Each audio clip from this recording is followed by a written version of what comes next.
Hello guys, welcome to the lecture of intersymbol interference and, telecommunication. Intersymbol interference is a form of a distortion of a signal in which one symbol interferes with subsequent symbols. This is an unwanted phenomena as the previous symbols have similar effect as noise, thus making the communication less reliable. The spreading of the pulse beyond its allotted time interval causes it to interfere with the neighboring pulses. ISI is usually caused by multipath propagation or the inherent linear or nonlinear frequency response of the communication channel, causing successive symbols to blur together.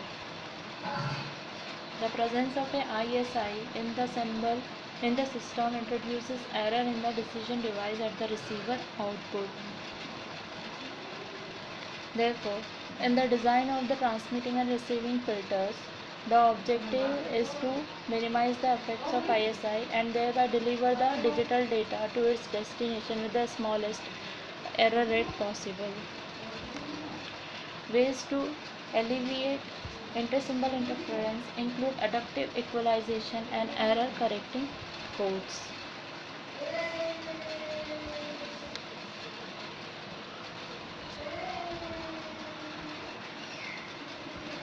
Now the causes of ISI intersymbol interference is a multipath propagation, and the second one is a band limited channel. Multipath propagation. In multipath propagation is a wireless signal from a transmitter reaches the receiver via multiple paths. The causes of this include reflection. For instance, the signal may bounce off buildings, refraction such as through the foliage of a tree, and the atmospheric effects such as the atmospheric ducting and ionospheric reflection. The causes of this includes reflection. For instance, the signal may bounce off buildings, refraction such as through the foliage of a tree, and the atmospheric effects such as atmospheric ducting and ionospheric reflection. This delays means that part or all of a given symbol will be spread into the subsequent symbols, therefore interfering with the correct detecting of those symbols. Additionally, the various paths often distort the amplitude and or phase of the signal, thereby causing the further interference with the received signal. Now we move to band limited channel, which is another cause of ISI. Another cause of intersymbol interference is the transmission of signal through a band limited channel, that is one where the frequency response is zero above a certain frequency, that is the cutoff frequency. Passing a signal through such a channel results in the removal of frequency components above the cutoff frequency. In addition, components of the frequency below the cutoff frequency may also be attenuated by the channel.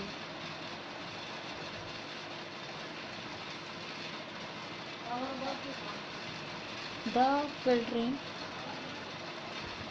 of the transmitted signal affects the shape of the pulse that arrives at the receiver.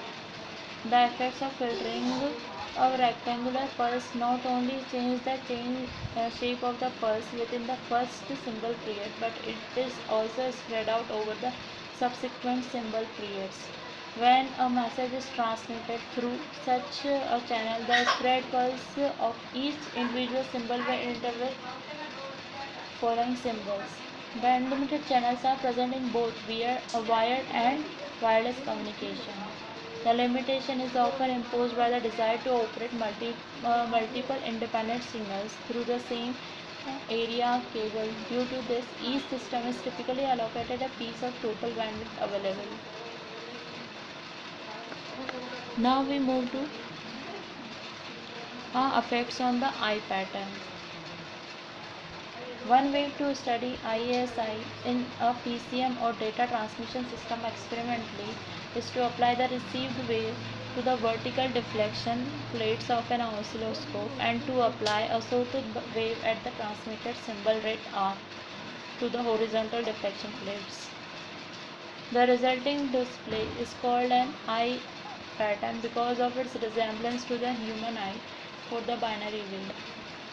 The interior region of the eye pattern is called as an eye opening. An eye pattern provides a great deal of information about the performance of the pertinent system. The width of the eye opening defines the time interval over which the received wave can be sampled without error from ISI. It is apparent that the preferred time for sampling is the instant of time at which the eye is open widest. The sensitivity of the system to timing error is determined by the rate of the closure of eye as the sampling time is varied. The height of the eye opening at the specified sampling time defines the margin over the noise. Now the countering of ISI. There are several techniques in the telecommunication and data storage that try to work around the problem of intersymbol interference. Design systems such as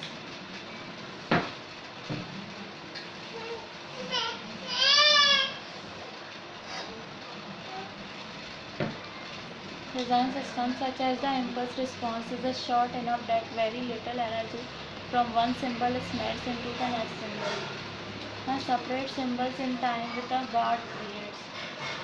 Apply an equalizer at the receiver that, broadly speaking, attempts to undo the effect of the channel by applying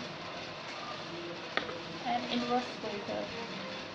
Apply a sequence detector at the receiver that attempts to estimate the sequence of transmitted symbols using the Viterbi algorithm. Thank you guys.